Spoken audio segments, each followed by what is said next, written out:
Gusto ko lang palang sabihin sa inyo na ang itinuturo kong pag-bookbind para doon lang sa mga baguhan pa lang sa larangan ng ganitong negosyo.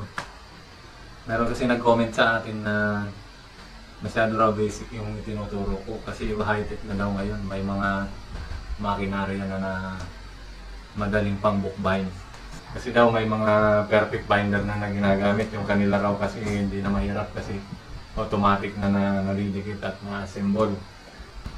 Yung mga magagaling na sa larangan ng ganito, wag nyo naman masyadong kasi tinuturo ko talaga to para doon sa mga baguhan.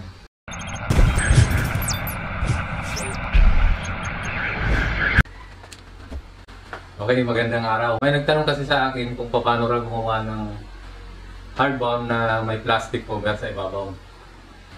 Sabi niya, magturo naman daw ako kung paano ikinakabit yung plastic cover. Kasi yun na lang ang hindi ko na ituturo.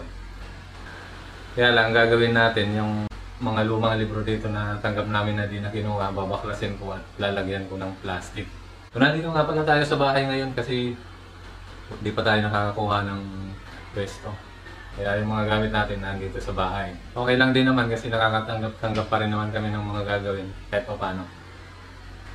So, ang gagamitin natin na pangdikit, rugby. Kaya bumili ako ng maliit na rugby ito. Pero pwede rin naman gamitin natin yung dating ginagamit na gaya nito. Kahit anong paper glue, pwede naman gamitin yan. Pero ang gagamitin ko, rugby.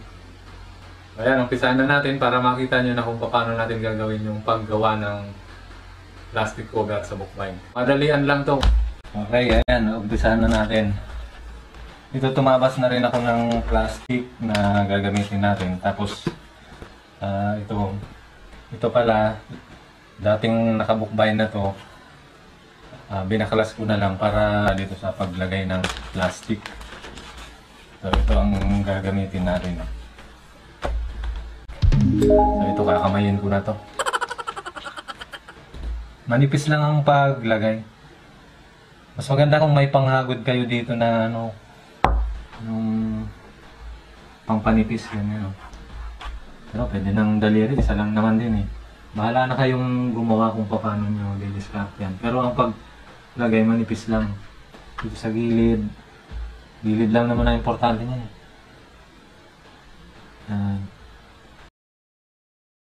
Makapit talaga siya. Kasi rubberized din. May kamayin na natin ito. Tapos yung plastic naman. Siyempre lalagyan din natin yan para kakapit. Pag natuyo siya, saka may tatapal. Pag didikitin, ayos na ayos. Kapit na kapit.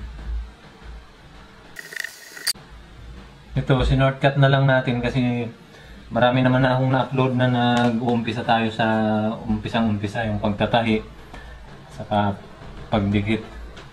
Eh, ito talagang ang purpose natin para maipakita lang sa inyo yung pagdikit ng plastic. Kaya mabilisan lang to.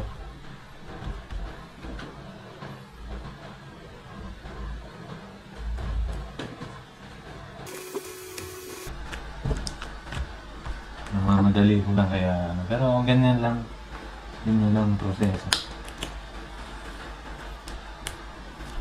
Gagawa na lang tayo ulit pagka may tanggap talaga ako. May mga nagtatanong kasi kung paano magkabit ng plastic. O ayan.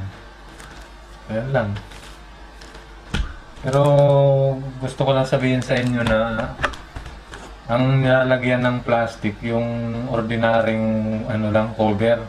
Kasi yun talaga pag tinatakan mo ng stamping na ganito, gold stamping, yung naagnas, kumukupas kasi papel lang yun, hindi katulad nitong ginagamit kong itong cover na blue na ito na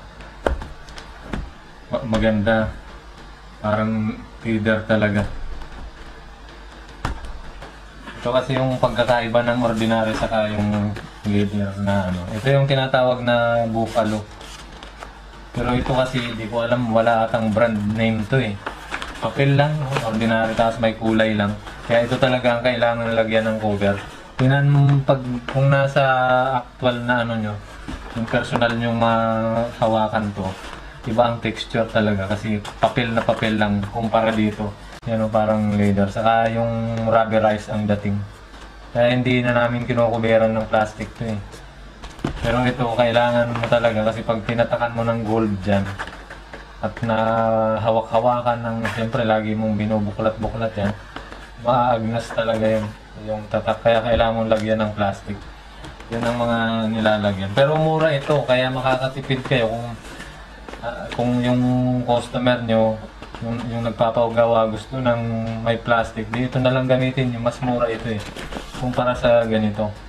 Ito medyo mahal. Pero di na kailangan tong lagyan ng plastic. Yun lang ma-advise ko sa inyo. So yan. Ito tatabasan ko na bago natin idikit. Ayan o. Tatabasan ko dun sa maliit kong cutter. May mga nagtatanong din kasi kung maganda rin bang gamitin yung maliit na cutter, yung portable na pang makapal din. Sa susunod, gagawa uli ako ng hindi na tinatahi. Yung dikit lang. Yun ang ipapakita ko sa inyo.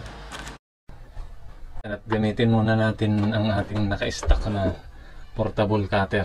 Babawasan muna natin kasi medyo malapad ng konti. Ayan o, kung kayo mag-uumpisa pa lang, pwede kayong bumili ng ganitong portable na cutter. Ayan. Tapos ito yung pinaka ano niya, pangharang guide niya kung sakaling marami kayong gagawin para pare-parehas ang sukat. Ito ang guide mo.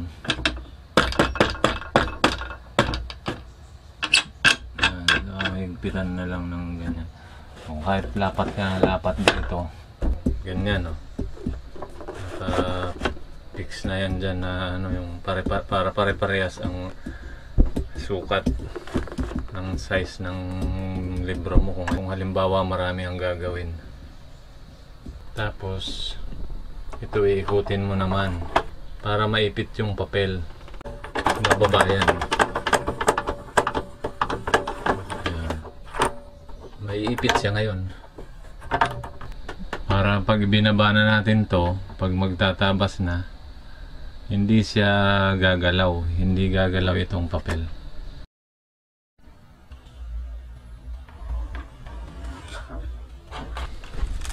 Yan. Okay, magdidikit na po tayo ha. Kasi natabasan na natin. Kaya lang, bahala na kayong magpaganda kasi dapat hindi nagkukulubot kagaya nito, kumulubot eh. Basta ang pinakita ko sa inyo yung pagdikit lang ng plastic. Pero dahil sample lang naman, basta naituro ko sa inyo yung ano. Kung gagamit kayo ng glue, yung wood glue kaya paper glue, kailangan yung suportahan ng scotch tape para hindi tumutuklap yung plastic. Kasi pag nagdikit yung plastic sa plastic, pag ito ang ginamit, madaling tumuklap, kaya kailangan suportahan nyo ng scotch tape. Pero pag yung rug, yung ginamit natin ngayon, ayan, napakatibay. Gusto ko lang palang sabihin sa inyo na ang itinuturo kong pag-bookbind para doon lang sa mga baguhan pa lang sa larangan ng ganitong negosyo. Meron kasi nag-comment sa atin na masyado raw basic yung itinuturo ko kasi high-tech na daw ngayon. Kasi daw may mga perfect binder na ginagamit, yung kanila raw kasi hindi na mahirap kasi automatic na nadidikit at na-assemble.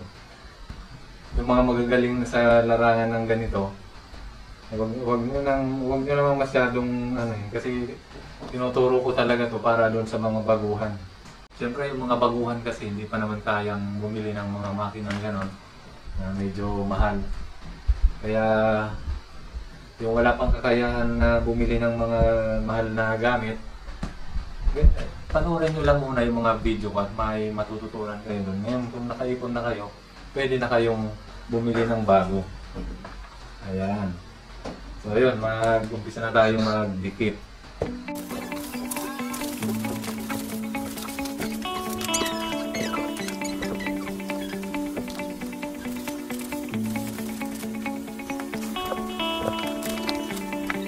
Okay, ayan. Tapos na mga sir.